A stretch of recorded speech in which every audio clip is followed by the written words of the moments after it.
आज के इस पूरे जो ये वातावरण है, कहीं ना कहीं वो एक बहुत अच्छा वातावरण है। हम एक पवित्र नदी के किनारे हैं। नदी अपने आप में एक हाइड्रो पावर होती है, इससे हमें ऊर्जा मिलती है।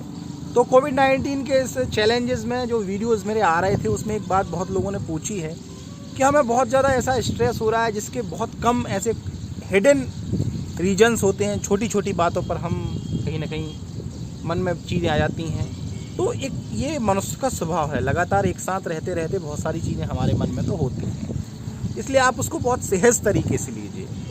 बहुत सारे लोगों ने रिज़ाइन लेटर लिखे हैं, उनकी जॉब्स चली गई हैं, और बहुत सारे ऐसे लोग हैं जो दूर हो गए हैं, जिन्हें बहुत समस्याएं आ रही हैं अपने जीवन में। ऐसे सब लोगों से मैं कहना चाहता हूँ कि जब ऐसी चीज़ें आपके हाथ में आती हैं तो कुछ चीज़ें आपके हाथ में कंट्रोल नहीं कर सकते। आप उन्हें रोक नहीं सकते कुछ चीज़ों को।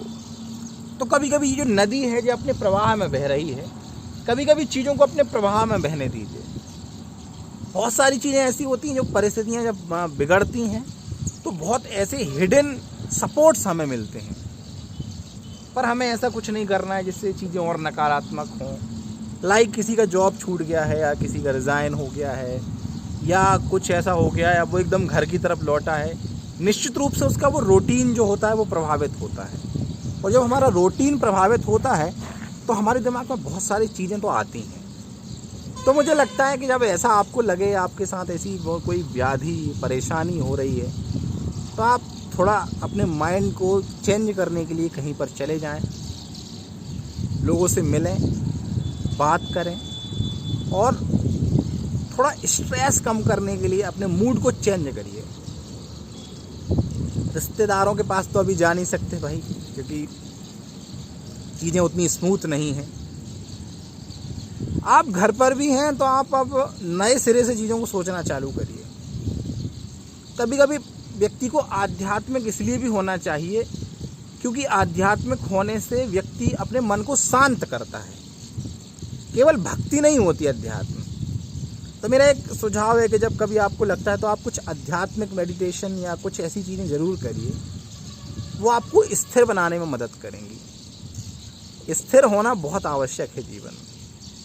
हम स्थिर नहीं होंगे तो हमें बहुत सारी तकलीफ होंगी, और कुछ चीज़ें हमारे हाथ में नहीं होती हैं। रोज़गार है, कुछ ऐसी चीज़ें हैं जिनके लिए हमें बहुत सोचना पड़ता है। हमारा रूटीन, हमारी आमदनी, परेशानियां, घर के संघर्ष, जब ये चीज़ें एक साथ बिगड़ती हैं तो ज़िंदगी में बहुत सारी चीज़ें बिगड़ती चली जाती हैं और व्यक्ति टूटने सा लगता है। ऐसा कई बार होता है कि आपके साथ कुछ ऐसा हो रहा है और फिर बहुत सारी चीज़ें वो बिगड़ती चली जाएंगी। ऐसे हालात में धैर्य रखना अपने आप में एक कठिन चुनौती है। कोई भी साइकोलॉजिस्ट, मनोवैज्ञानिक कह दे कि आप धैर्य रखिए, और उस व्यक्ति के लिए बहुत कठिन होता है। निश्चित रूप से एक कठिन दौर होता है। आप सकारात्मक चीज़ों को पकड़िए, अच्छी चीज़ों की तरफ अपने ध्यान को लगाने की कोशिश करिए, अच्छी यादों को समेटने की कोशिश करिए, अपने बच्चों के साथ खेलिए।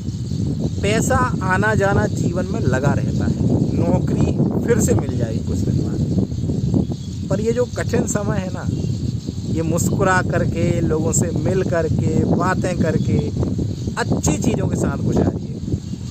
कभी कभी होता है कि हमारी नौकरियां चली जाती हैं, हम बहुत परेशान हो जाते हैं, फिर भी धैर्य और मुस्कान आपको रखनी होगी। समय बदलता है।